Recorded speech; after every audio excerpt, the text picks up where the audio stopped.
Addressed Parliament in Kiev hours after more government buildings in the east were taken over by pro-Russia groups. The rebels have been patrolling checkpoints outside the city of Slavyansk to stop an advance by Ukrainian security forces.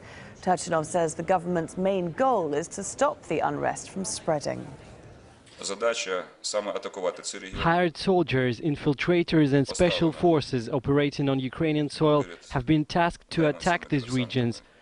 That is why I would like to underline, dear colleagues, our main task is to prevent the terrorist threat from spreading to the regions of Kharkiv and Odessa, and I will personally oversee it being implemented.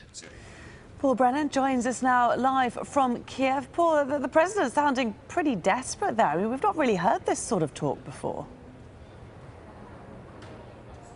No, we haven't, but I think what he's saying there is frankly what many other people have been saying for many days now. The reality is that the police force and the authorities within those eastern cities are either unwilling or perhaps simply unable to combat the forces that are ranged against them. These are well-organized, quite heavily armed groups that are taking over these municipal buildings in those cities over there in the east.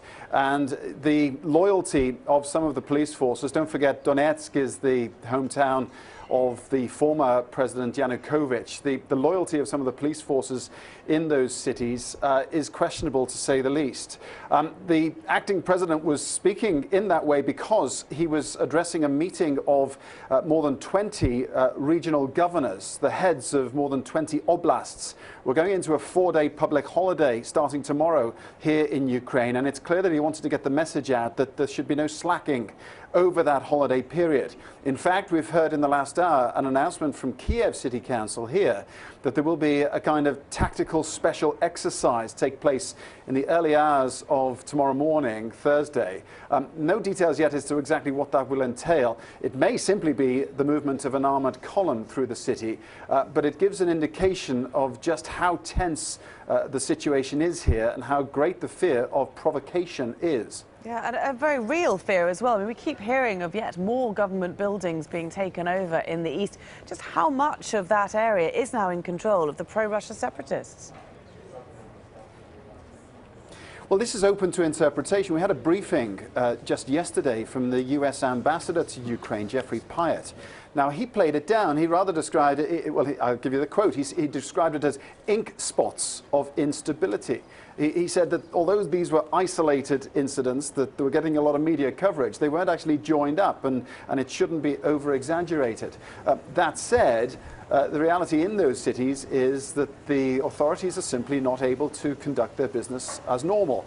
And that is particularly worrying because we have a May 25th presidential election due to take place.